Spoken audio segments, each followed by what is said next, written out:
Now I am going to tell you why 100% conversion of energy is not possible.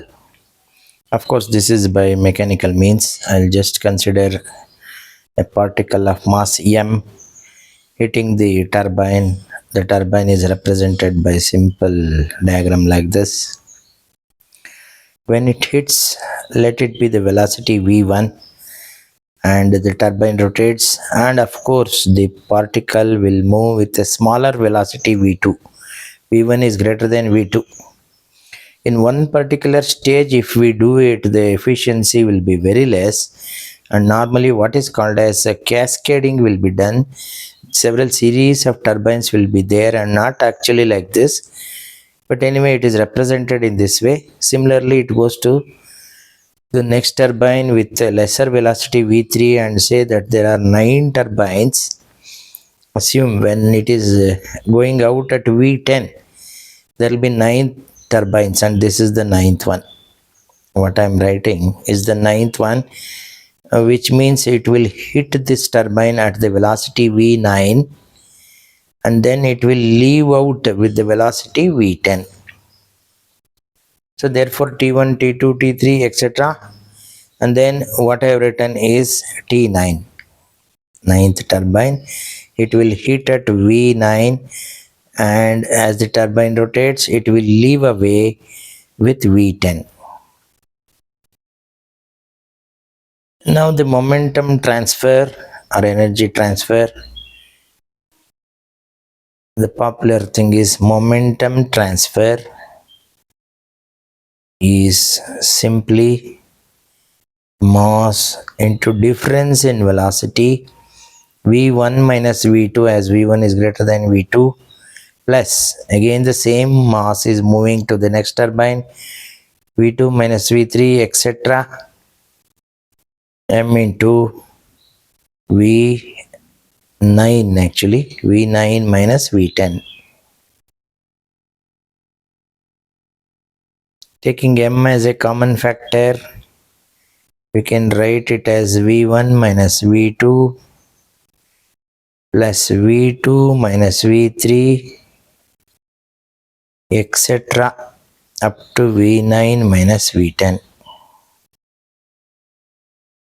We can see that v minus v2 cancelled with plus v2 and so on, and we'll be left with m into v1 minus v10, that is initial velocity minus final velocity after the nth turbine, if there are n turbines. Now we will go to the simple logic that wherever we transfer energy 100%, then the final velocity of the particle should be 0. That means if it is hitting the last turbine at v9, coming out at v10, then it is still having energy.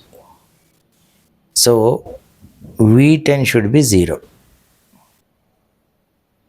so that it will transfer all its v9 energy momentum into the turbine. For 100% efficiency, v10 should be 0. But we will see the consequence now. What actually is v10 0? I'll rewrite the turbine like this, showing the particle hitting. If v10 equals 0, the consequence is it will hit the turbine, but it will not move. Turbine only will rotate, and the particle should stay there because there is no velocity for it. v10 is 0.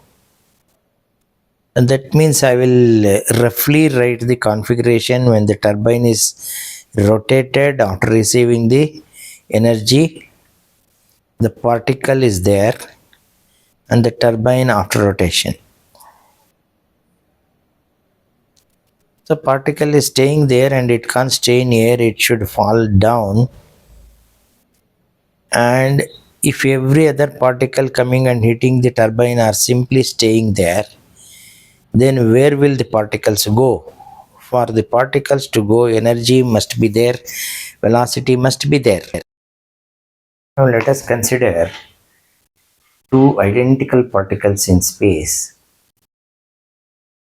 with mass m and m. First one is moving with velocity v1 and second one is static. When first particle hits the second one, theoretically in line with the center of gravity, then what happens is first particle will come to rest and the second particle will move with velocity v1, and theoretically it is 100% transfer of the momentum. But here there is no conversion. It was linear and now also it is linear, as good as the same particle moving. Now let us consider the heat examples where